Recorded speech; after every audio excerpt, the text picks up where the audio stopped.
Assalamualaikum warahmatullahi wabarakatuh. Apa kabar sahabat Siniman, diskusi informatif kinerja dan beriman. Pada kesempatan kali ini kita akan membahas tentang Islam damai dari Melawi untuk Nusantara. Nah, kebetulan dalam episode kali ini kita sudah kehadiran narasumber Bapak Aswandi. Apa kabar, Pak? Alhamdulillah sehat, Bang. Sehat ya? Alhamdulillah sehat. Jadi kelihatan ya dari postur tubuhnya kalau sehat nih. Nah, karena berisi gitu kan. Jadi selain itu aktivitas sekarang nih apa nih, Pak? Ya. Aktivitas sekarang seperti biasa di pondok pesantren, ya mengajar anak-anak di sekolah, ya seperti itulah kegiatan sehari-hari, Bang Ali. Nah, kalau di pesantren ini kan kebetulan mungkin hanya satu ini ya, satu lingkup gitu. Iya. Nah, jadi kalau di masyarakat nih mungkin lebih luas lah ya. Iya. Jadi kita langsung ke pertanyaan. Jadi kalau Melawi dan keberagaman, kalau menurut Bapak tuh seperti apa nih? Jadi Bang Ali, Melawi ini kan kalau bisa dikatakan itu sebagai miniatur lah, miniatur Indonesia. Karena apa? Karena di Melawi ini banyak beragam suku, budaya, agama yang menyatu di Kabupaten Melawi. Nah, di Melawi sendiri kalau dilihat ya itu sangat luar biasa. Walaupun berbeda suku, agama dan lain sebagainya, selama ini kita tidak pernah mendengar riak-riak gesekan. Nah, ini yang saya katakan bahwa Melawi ini memang miniaturnya Indonesia, miniaturnya Nusantara. Bang Ali. Jadi kalaupun ada riak-riak tuh bisa diselesaikan sejak dini gitu ya. Betul. Jadi bisa diselesaikan sebelum membesar itu udah cepat diselesaikan. Jadi kalau melihat bisa sedamai itu sebenarnya apa sih ya kuncinya gitu kan? Kalau di Melawi sendiri nah. Ya, kalau saya lihat salah satu kunci dari damainya yang ada di Melawi ini, Kabupaten Melawi, yang pertama saya lihat tokoh. Yang pertama Bang Ali, memang tokoh-tokoh yang ada di Kabupaten Melawi ini karakter mereka itu orang yang senang mendamaikan. Jadi kalau ada riak-riak kecil, ada isu-isu yang tersebar, yang berpotensi menimbulkan perpecahan, itu para tokoh cepat menenangkan. Nah, ini saya lihat tokoh-tokoh yang ada di Melawi ini. Dan juga masyarakatnya juga tidak mudah termakan dengan informasi, dengan isu yang tidak jelas. Nah, saya ambil contoh, misalkan seperti baik isu itu isu keagamaan maupun isu politik. Ya, jadi kita lihat ketika proses pemilihan legislatif, kan, eksekutif, kita tidak ada gesekan yang berarti lah, bahasanya kan, tidak sampai menimbulkan konflik yang besar atau yang berkepanjangan. Nah, ini saya rasa memang luar biasa Melawi. Nah. Kalau ketegangan kecil mungkin adalah ya, cuma berhasil diselesaikan dengan baik. Ya, bahasanya kalau dalam kita hidup, bermasyarakat, berbangsa, bernegara, apalagi bersentuhan dengan politik, ya itu bahasanya itu seperti bumbu dapur lah, seperti garam lah kan. Tapi garam itu kan tidak boleh melebihi sayur kan. Lalu asin sekali. Tapi kalau tidak ada garamnya juga tidak sedap gitu. Betul. Jadi bagaimana pengalaman, mungkin pengalaman pribadi lah ya terkait dengan situasi atau mungkin dunia pekerjaan, dunia mungkin pendidikan dan lain sebagainya itu tentu kan ada berbagai macam karakter, berbagai macam etnis. Jadi bagaimana menyikapinya gitu kan? Jadi kami terutama di pesantren itu Bang Ali. Jadi pesantren kami itu pesantren yang paling sering mengadakan kegiatan bersama atau paling sering dikunjungi dari kawan-kawan dari Katolik. Nah, bagaimana nih penerimaannya? jadi kemarin itu ketika kegiatan pemuda Katolik Kalimantan Barat itu malah mengadakan kegiatan 2 hari diskusi di pesantren. Nah, kan orang kan kadang bertanya, loh kok pesantren jadi tempat ini kan? Nah, ternyata memang kami terbuka sekali untuk diskusi-diskusi seperti itu. Jadi anak-anak muda Katolik, generasi muda Katolik itu datang ke pesantren, melihat pesantren, berdiskusi dengan kami, dan kami biasa saja, santai dan sangat-sangat santai. Ada pertanyaan dari pihak santri, ada pertanyaan dari pihak pemuda Katolik, dan kami bisa sharing, bisa akrab, bisa santai. Nah, bahkan kita bahasa gaul sekarang kan bisa ngopi bareng. Nah, ini sebenarnya yang kita inginkan.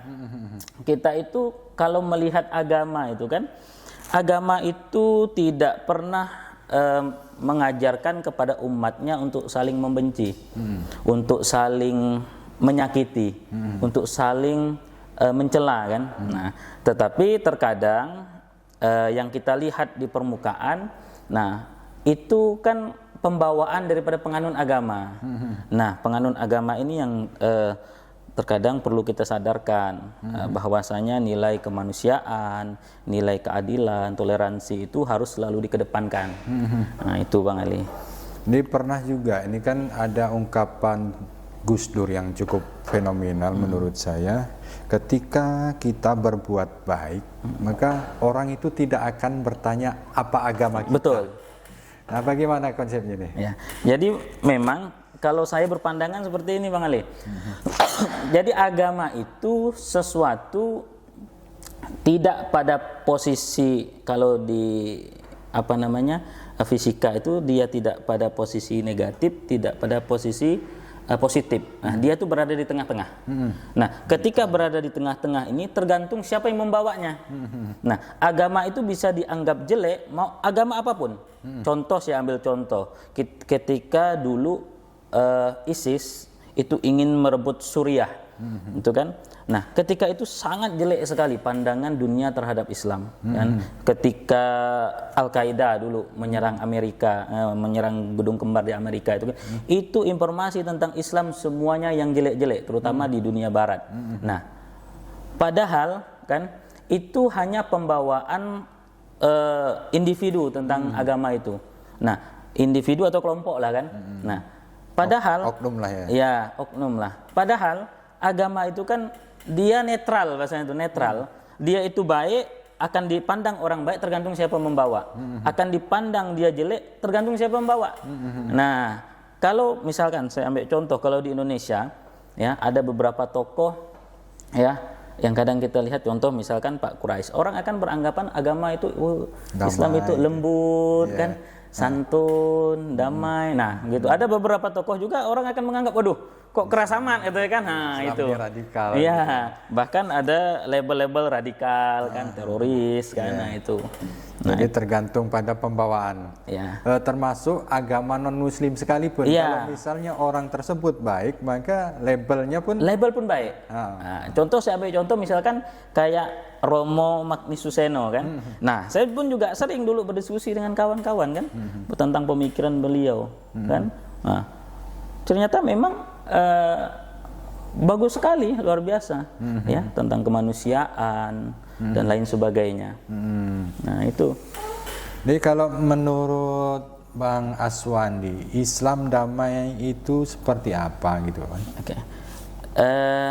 Islam damai itu Islam yang saling menjaga, saling memelihara baik sesama kita, sesama manusia maupun dengan alam semesta. Nah, jadi kita Islam damai itu seperti baginda Nabi dulu itu ya, beliau itu membentuk negara saja, negara Madinah itu bukan Darul Islam kan, bukan negara Islam tapi Darussalam, negeri yang damai kan, negeri yang selamat. Nah, itu. Jadi kalau sekarang ini kan kita sering melihat dulu kan yang sudah dibubarkan oleh pemerintah itu kan, seperti Hizbut Tahrir kan, dan lain sebagainya, itu kan mereka punya agenda-agenda tersendiri untuk negara kan. Nah jadi ini membawa bahasanya itu kan tidak bisa dilepaskan dari label Islam itu Bang Ali. Nah padahal Islam itu kan Islam pandangannya mereka gitu Bang. Nah, tidak pandangan universalnya. Nah, sehingga melabeli Islam ya seperti itu, ingin mengubah sistem negara kan, padahal kalau kita telusuri dulu pun baginda Nabi tidak pernah menganggap Madinah itu sebagai negeri Islam, tapi kan Darussalam bahasanya kan, negeri yang damai, negeri yang selamat kan gitu. Untuk semua ya. Ya, untuk semua, untuk semua kalangan, karena di Madinah dulu itu juga berbagai macam agama kan, berbagai macam agama, suku ada di situ kan. Jadi baginda Nabi hadir itu untuk mengayomi. Jadi disitulah Islam itu terlihat seperti agama yang damai, Bang Ali. Jadi ini berkaitan dengan di kondisi lokal lah ya, kearifan lokal dalam mendukung kedamaian yang ada di Melawi. Jadi kalau di sini sendiri seperti apa gitu? Oke, jadi kalau antar umat beragama lah. Ya, khususnya. Kalau saya melihat Melawi ini masyarakatnya itu sangat-sangat toleran Bang Ali, sangat-sangat toleran, ya. Baik itu yang Muslim maupun rekan-rekan yang non Muslim itu sangat toleran. Saya ambil contoh, ada di satu tempat itu ketika perayaan Natal itu yang non Muslim itu berkunjung ke rumah yang Muslim itu berkunjung ke rumah non Muslim, ya biasa mengucapkan selamat, duduk bareng-bareng, makan cemilan kan, biasa, hal biasa. Nah begitu juga ketika perayaan Idul Fitri, kan tetangga, keluarga kan yang ada di kampung itu mengunjungi keluarga-keluarganya yang Muslim. Begitu juga kalau sakit misalkan, itu tidak ada sekat apapun, dia tidak memandang kau agama apa, aku agama apa, tidak ada mandang seperti itu. Nah, tapi yang dipandang itu adalah kemanusiaan, kan? Arti itu tingkat beragamanya, pemahaman sejatinya beragama itu sudah tinggi sekali menurut saya Bang Ali. Ya, ada juga satu desa di Manggala, Kecamatan Pino Selatan, itu kan pernah juga masuk sebagai desa kampung moderasi. Karena di sana itu ada kebudayaan yang tradisi yang menurut saya itu cukup menarik. Karena apa? Karena di sana ketika umat Muslim merayakan Lebaran, mereka akan berbagi makanan ke tetangga, mengantar makanan gitu ya, mengantar makanan ke tetangga, agama apapun itu. Begitu juga sebaliknya, kalau misalnya non Muslim yang merayakan Natal atau ibadah perayaan agama mereka juga, mereka juga mengantar makanan. Misalnya ada yang kue, minuman dan lain sebagainya. Menarik sekali saya pikir gitu kan, kayaknya kok damai sekali gitu kan.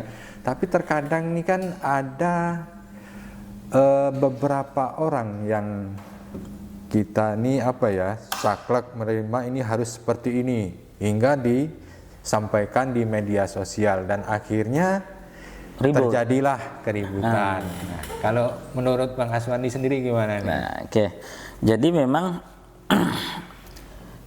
pentingnya tadi kan pemahaman tentang moderasi, tadi kan moderasi kita dalam beragama, terus pemahaman kita tentang bermedia sosial, pemahaman kita tentang beragama ini terkadang kalau kita telusuri ini Bang Ali ya, mohon maaf Bang Ali.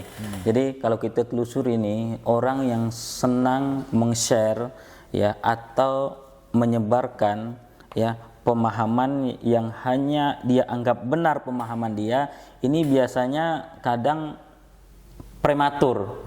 Dia belajar agamanya itu prematur kan. Dia tidak menyeluruh kan. Hanya sedikit saja diambilnya, apalagi kalau kita lihat Islam ini kan sangat luas sekali kan pembahasannya, keilmuannya untuk bisa kita menjelaskan kan. Contoh misalkan tafsir saja kita banyak sekali tafsir-tafsiran Bang Ali. Banyak sekali tafsir kan, baik di Indonesia maupun tafsir dari luar. Nah, kita tidak bisa ketika kita hanya melihat satu informasi atau satu terjemahan, kita menganggap itulah yang paling benar. Misalkan lalu kita sampaikan, pokoknya yang lain dari ini salah misalkan. Ini yang bermasalah ini sebenarnya ini. Ya, ini bermasalah ini. Kalau penyuluh, ini harus disuluh ini. Ini harus disuluh ini. Betul. Ya. Nah, ini bermasalah. Padahal masyarakat kita itu sangat-sangat damai kalau saya lihat. Saya kemarin baru ini Bang Ali bersama kawan-kawan FKPT, ya. Jadi mendata, ya. Ternyata, ya, saya itu kaget juga dengan hasil survei yang saya lakukan itu. Ternyata di kampung sana itu sangat-sangat toleran Bang Ali. Sangat-sangat toleran, sangat-sangat moderat, ya. Bayangkan ketika ditanya, ya, bagaimana kamu kalau misalkan bertetangga, ya, dengan yang berbeda agama, berbeda keyakinan dengan kamu. Oh, enggak masalah katanya. Enggak masalah katanya. Biasa saja katanya. Ya. Asalkan dia baik kan, otomatis kan itu penilaiannya bukan jatuh pada agama lagi kan. Betul. Nah, itu sudah jatuhnya kepada sikap karakter lah daripada orang kan. Nah, artinya apa? Memang saya lihat Melawi ini toleran. Masyarakatnya toleran. Juga kita sering bergaul dengan kawan-kawan pastor kan, dan kami biasa juga kadang ngopi kan, dan itu biasa saja, dan bahkan itu menjadi ilmu menurut saya kan, kita bisa berdiskusi, bisa sharing kan. Nah itu.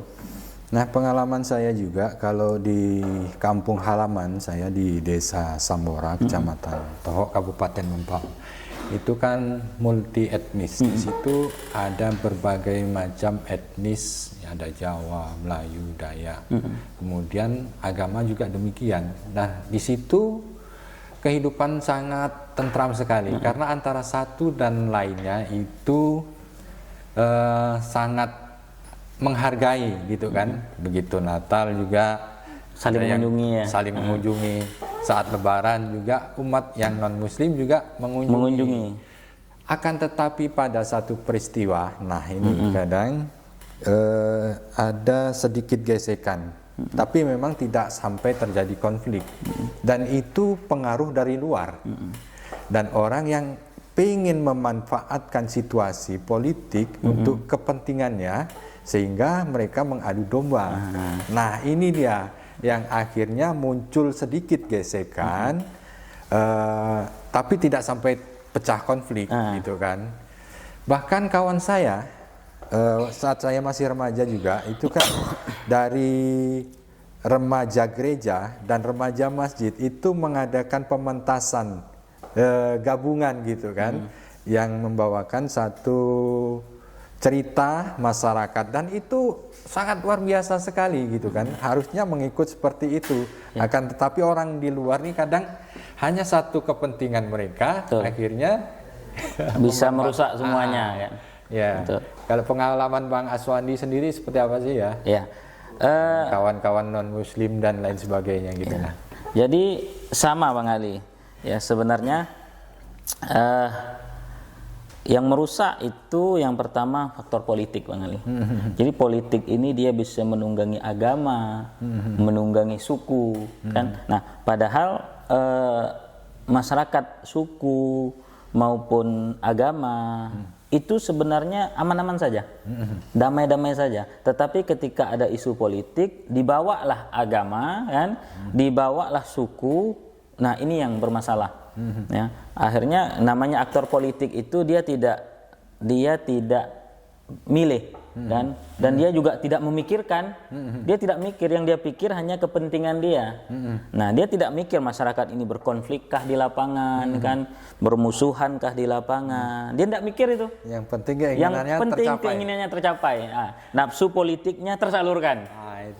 Itu jeleknya. Ya tidak semualah kan aktor politik seperti itu, tapi ya ada gitu, ada yang bermain seperti itu. Akhirnya timbul konflik. Nah, kalau sudah konflik di masyarakat ini, apalagi konfliknya sudah besar, itu sulit Bang Ali diredam Bang Ali. Sulit juga kita menetralisir kalau itu sudah terlanjur besar. Kayak kasus 97 98 Ya, kan? betul. Itu luar biasa. Saya masih SMP waktu itu. Jadi seperti ada macam trauma gitu Ya, kan, ketika melihat ada sedikit gejolak di masyarakat, itu rasanya takut sekali. Dan itu tentulah tidak kita inginkan gitu Bang Aswandi, termasuk di Kabupaten Melawi inilah. Iya, betul. Itu ya alhamdulillah saya berterima kasih sekali Bang Ali kepada tokoh-tokoh kita kan yang ada di Kabupaten Melawi. Mereka sangat bijaksana ya dalam melihat isu kan, meredam situasi yang mulai memanas. Itu sangat luar biasa, sangat bijaksana gitu kan. Kita lihat kemarin pilkada itu sepertinya agak mencekam kan, tetapi aman, damai. Iya, Bahkan mereka para tokoh bisa ngopi bersama kan. Nah, itu sudah sangat luar biasa, duduk bisa ngopi bersama, itu saya acungi jempol Bang Ali. Ya, ini sikap yang sangat negarawan maksud saya, bukan lagi seorang tokoh politik tapi seorang negarawan. Bahkan di Pilgub itu kan belum resmi pengumuman KPU sudah memberikan ucapan selamat tuh kalau tidak salah ya. Betul. Kan? Dari Pak Sutarmiji. Itu mungkin patut juga dicontoh oleh calon-calon lainnya ya. Betul, oleh aktor-aktor politik lainnya itu sangat bagus untuk dicontoh. Nah, tantangan apa yang paling sering Bang Aswandi temui ketika mengajak masyarakat pada Islam yang damai? Ya. Mungkin di lingkungan kawan atau apa ya.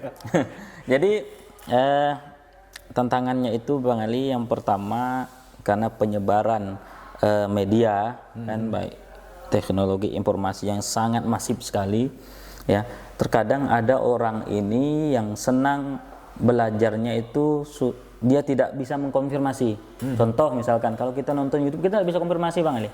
Kan betul kendak kan. Nah, ada orang tipikal yang bisa nyari perbandingan. Oh, saya cari ini.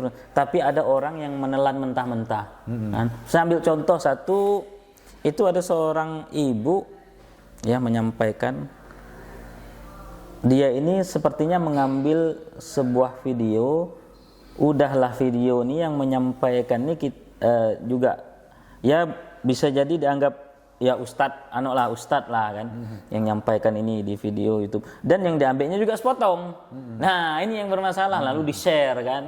Nah, saya sampaikan ya, banyak penafsiran. Saya bilang ini hanya pendapat satu orang. Nah, kalau pendapat satu orang, kita tidak bisa lalu menganggap semua pendapat itu bisa dipakai oleh semuanya. Dan satu pendapat itu lalu benar gitu kan, lalu orang yang lain berbeda pendapat lalu salah. Nah, tidak boleh seperti itu, saya sampaikan kan. Nah, ini memang apalagi ya masyarakat kita ini kan yang namanya membaca itu kurang. Agak malas baca, lebih senang nge-share, lebih senang nonton kan. Iya. Memang terkadang apa ya, di grup-grup tertentu memang selalu saja ada orang yang seperti itu. Baca sebentar, share langsung. Dan nge-share-nya itu tidak hanya di satu grup gitu Bang, tapi di beberapa grup. Dan ternyata setelah saya amati, dia tidak membaca sama sekali gitu kan. Langsung share. Iya, isinya apa ini. Tinggal tengok judul kan. Dan kalau di era digital ini membuat postingan-postingan hoax ini kan sangat mudah sekali. Karena memang ada orang-orang tertentu yang mempunyai keahlian khusus untuk membuat isu hoax tersebut kemudian disebarkan, bahkan menggunakan media mainstream gitu kan.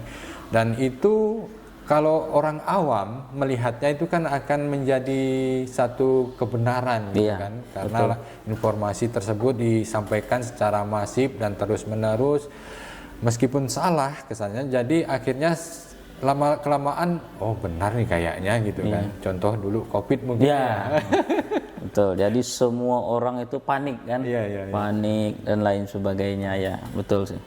Cuman memang Bang Ali, saya memang ada satu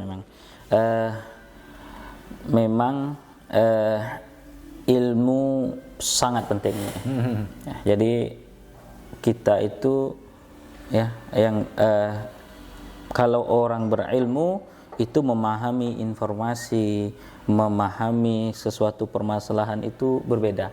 Maka memang kalau saya itu mendorong betul kan, kayak anak-anak itu, ayo sekolah, ayo cari ilmu, kan, cari sebanyak-banyaknya kan, timbun saja dulu semasa masih SMP, SMA itu timbun aja dulu, belum dipakai itu nanti ibaratnya kalau kita nabung kan, nanti usia anak baru terpakai semua, baru kita bisa kan memahami, oh iya seperti ini permasalahan yang ada di masyarakat. Beda Bang Eli, mohon maaf, ketika orang yang notabene dia berilmu dengan tidak berilmu, ya itu menghadapi suatu permasalahan, menerima informasi, beda tanggapannya. Yang ini bisa saja tanggapannya biasa, yang ini bisa meledak-ledak. Kan? Nah ini kadang itu kan seperti itu yang terjadi di masyarakat. Nah cuman alhamdulillah, apalagi dengan kearifan lokal, Bang Ali, adat istiadat yang ada, masyarakat itu masih mau mendengarkan yang tua-tua kan. Andaikan kita di Melawi ini dah tidak mau mendengarkan yang tua-tua, tokoh-tokoh, habis itu adat istiadat yang ada, saya rasa paling mudah untuk diacak-acak. Di era digital, bagaimana cara kita menyikapi hoax ya atau provokasi yang menyebar begitu cepat? Oke. Yang pertama, kita di era digital seperti sekarang ini, Bang Ali, yang pertama ini ketika mendapat informasi disaring terlebih dahulu. Disaring apakah ini betul atau enggak. Setelah itu cari informasi pembanding. Dalam Islam tabayun. Iya, tabayun dulu kan. Jangan mudah menyebarkan informasi yang belum jelas keberadaannya, karena dalam Islam sendiri pun tidak boleh kita kan langsung menerima, menelan begitu saja, apalagi menyebarkan ke orang lain kan. Nah, kita cari dulu pembanding kan, cari dulu tabayun dulu apakah benar informasi ini. Kalaupun benar informasi itu, kita lihat dulu manfaat mudaratnya. Kalau sekiranya manfaatnya lebih kecil dari mudaratnya ketika barang itu kita sebarkan, tidak usah kita sebarkan. Hapus atau apa gitu. Hapus ya, atau sampai di kita saja. Gitu. Karena sesuatu yang kita bisa pahami belum tentu bisa dipahami orang lain. Dan kadang sesuatu yang sama informasi tanggapannya berbeda. Nah, ini yang terkadang di era sekarang ini orang itu lebih senang membaca judul daripada menyelami isi. Ketika judul itu agak ada sedikit sesuai dengan perasaan dia, baik itu politik lah, hukum agama, dia luar biasa kan, wah share. Dia tidak baca siapa yang nulis, apalagi zaman sekarang kan Bang Ali, orang aja anak SD bisa nulis, kan, anak SD bisa nulis, anak SMP bisa nulis. Nah kita masa mengkonsumsi tulisan anak SD, apalagi yang sifatnya provokatif kan. Nah, itu. Oke, terima kasih Bang Aswandi, karena tidak terasa waktu kita sudah berada di penghujung waktu ya. Terima kasih atas segala kesempatan yang diberikan dan informasi yang ini mudah-mudahan juga bermanfaat bagi kita dan para penonton yang ada di layar sana ya. Sekali lagi terima kasih Bang Aswandi atas kesempatan yang telah diberikan. Mohon maaf juga ketika ada kesalahan. Saya Ali Ansori undur diri dari hadapan Anda. Terima kasih. Wabillahi taufik wal hidayah. Wassalamualaikum warahmatullahi wabarakatuh. Waalaikumsalam warahmatullahi wabarakatuh.